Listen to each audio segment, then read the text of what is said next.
I'm having a hard time with this truth and this reality. Recently, a friend came up over the weekend and we had a wonderful, wonderful visit. And my friend is over 65. And gosh, where do I start? We had some really, really tough and difficult conversations around a subject that frightens me a lot, and I've kind of done a couple of videos about this and that subject. Excuse me.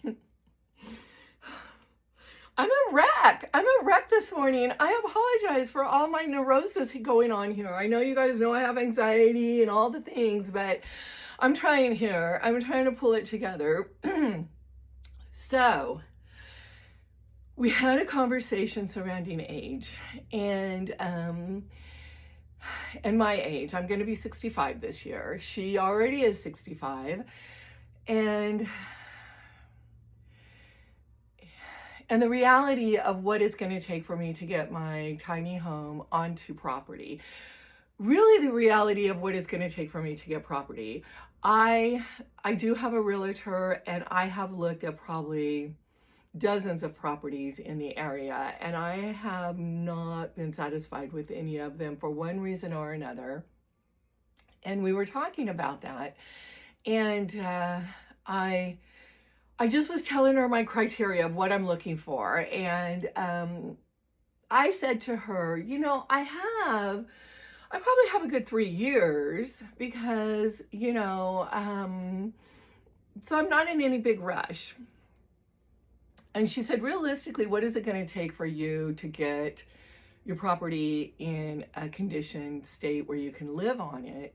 And I said, oh, I plan, once I buy my property, I plan to just take my trailer there, put all my stuff in storage, and then just take my trailer. I have a little 10-foot travel trailer. So I told her I'll just take my trailer up there and stay in my trailer as I start bringing electricity in and plumbing in and water and all the things I need. Okay, a well. And she asked me what the cost was, and I said the cost is already factored into my overall price of what I'm going. The property, the price of getting everything in place, and the tiny home is all factored in. And the only thing that I will have to buy along the way will be my little house, my little she sheds that are going to look like little houses, but will be all alternative rooms. And so she said, have you researched how long it's going to take to do all of this? And I said, oh, you know, I'm thinking probably a year. Well, once we started researching permits, it can take up to 2 to 3 years to get a permit up here. And that would be after I purchase the property, then I apply for the permits. So I'm thinking up to 2 years for permits. And then after the permits, then the work has to start, which could take up to a year. And then purchasing the tiny home and having it delivered. And that's a very optimistic timeline, would be about 4 years after I find the property. And she reminded me, you're going to be 65 this year. If you find the property this year and then another 4 years and say 5 years, you're going to be 70 years old working that property. And that's at a point where you just start to work the acreage. That's not even at the point where I can relax and start enjoying the acreage with my garden already in, my greenhouse already in, everything already done. And that was a huge, huge reality check. And she said, you're going to be 70 like that. Like, it's going to go by like that. If you're, you know, and she's right. She's right. And so I feel that I need to take a step back assess my health, because I have shared with you my health is not the best. I'm preparing for surgery for my hand, my third surgery, and she did bring that up as well. And she basically said, you know, you had 3 surgeries on your hand already, and you're entering into this big life-changing plan with the assumption that your hand and your wrist is going to be 100%. What if it's not? What if it's not? You know, I'm a lot older than I'm a lot older than I thought I was. I don't know why I think I'm 30 and I can still execute these dreams that I should have done when I was 30, but I wasn't, because I was raising children and trying to survive from paycheck to paycheck, working, raising 3 children on my own. And that's the other thing she kind of brought up, you know, and I know that in our society, in our society today, we tout how women can do everything. But I have been very, very clear on this channel. I do not appreciate doing man shit. I hate it. I hate it. I am not the person that loves to mow the yards, which would be why my yards, the grass in my yards is probably about as tall as I am, which I'm 5'10". So that's saying a lot about how much I really do not like taking care of things that are not domestic, traditionally domestic things. Anyway, so she brought up the fact that there is nobody in my life that can help me with things. Like, say, I'm going to put up a fence. And I told her, I said, oh, I know, because I have to put up a fence to keep the deer out of the garden that I want to put in once I get my property.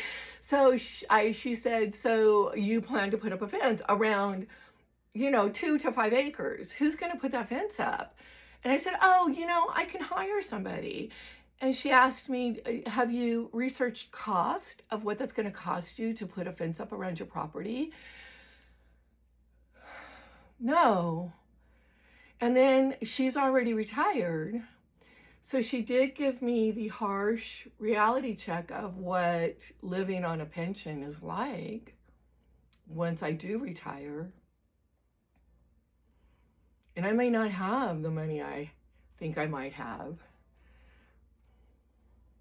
So I just wanted to kind of talk about that a little bit with you. I haven't made a hard decision, but I will say we did take a couple tours this weekend of local mobile home communities, which might be where I end up moving to. However, the good news is there's always a silver lining. The good news is that I will be able to get a 3-bedroom, 2-bath mobile home in a secured mobile home community, which she highlighted. Then I don't have to worry about anybody coming to watch my property. I could just go travel and I could just go do things because I don't have all the trappings of trying to care for my property.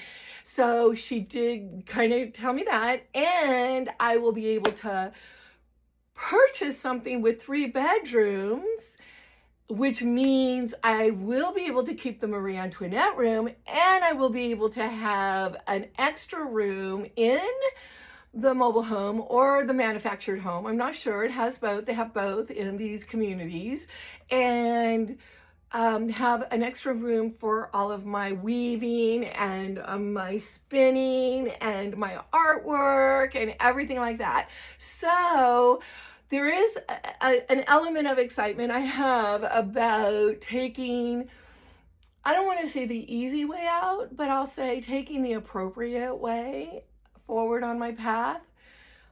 I haven't made that decision ultimately yet, but it is probably an 80-20 probability that in my next videos, you'll probably see me looking not at raw properties, but looking at mobile homes. So, and it'll be easier too because it'll be a secured community. I will say one of the things that one of my friends up here said when we were discussing it, she told me her advice was get a gun and a dog. I was like, oh gosh, that's kind of a scary piece of advice.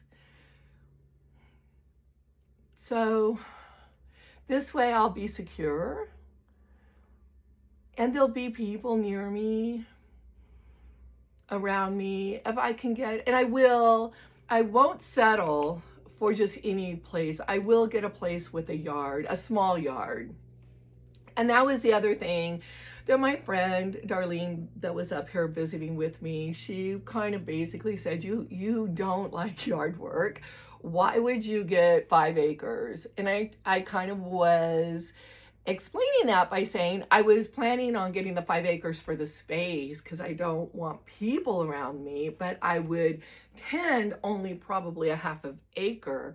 And then we kind of started discussing fire because you can't, this is 1 out of 10 fire risk. I live in 10. In fact, some of the properties that I have looked at have already had fires ravage them. So you cannot get fire insurance. If you do, you have to get a special rider and it's super expensive. So she kind of brought up the whole concept or the whole idea about fire and fire insurance. And that's going to be another extra cost that I wasn't really thinking about. So she kind of helped me think this through a little bit clearer, a little bit more rational. And even though it's a dream that I've had since I lived in the Trinity Alps when I was in my early 20s, I lived on 180 acres, and it's always been my dream to find my way back to that lifestyle. It was probably the happiest I've ever been in my life.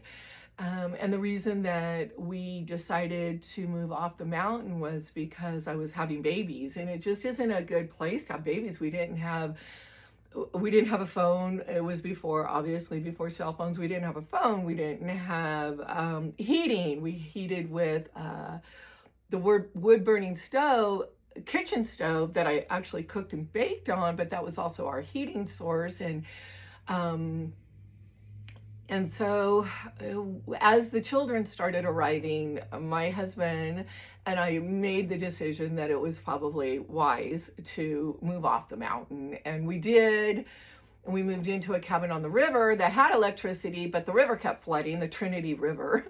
So anyway, but it was a place and a time in my life that I think I've always tried to recapture. And I don't necessarily think that's my path any longer. So I just wanted to stop in and let you know about that new development in my life.